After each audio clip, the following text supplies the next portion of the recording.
In today's video, I'm going to teach you ChatGPT free versus ChatGPT Plus. Worth the $20 upgrade? Let's break this down in a simple, practical way so you can decide with confidence.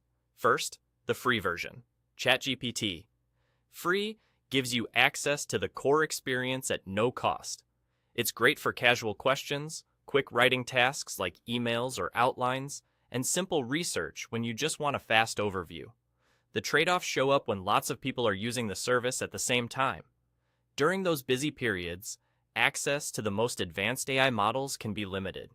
You may also notice slower response times and usage caps that pause your session for a while.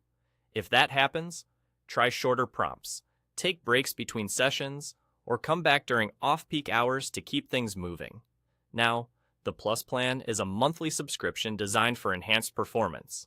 With ChatGPT Plus, responses arrive faster, and you get priority access when demand is high, which helps you avoid the slowdowns that can break your flow. You also gain access to newer AI models and advanced capabilities that support deeper reasoning and more complex work. If you rely on AI throughout the day, this reliability can make a real difference, especially in long chats where consistency matters. Here are the key differences to keep in mind. The free plan focuses on standard usage with more restrictions. The Plus plan generally allows higher message limits and delivers a smoother, more responsive experience.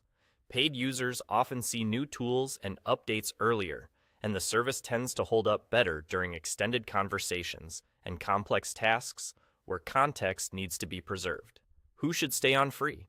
If you ask occasional questions, need basic help with assignments, or just testing the waters, or your productivity needs are light, the free plan will likely be enough. Start there, and if you rarely hit limits or wait times, there's no reason to pay. So, is the $20 upgrade worth it? It's a strong value for creators, freelancers, and business owners who depend on AI for heavy usage, research, or content generation. Faster outputs and fewer interruptions save time, and that time often translates directly into productivity. If you only use ChatGPT occasionally, the upgrade is less essential. Bottom line, choose the plan that matches your workload, and only upgrade when the gains in speed, access, and reliability will clearly pay off for you.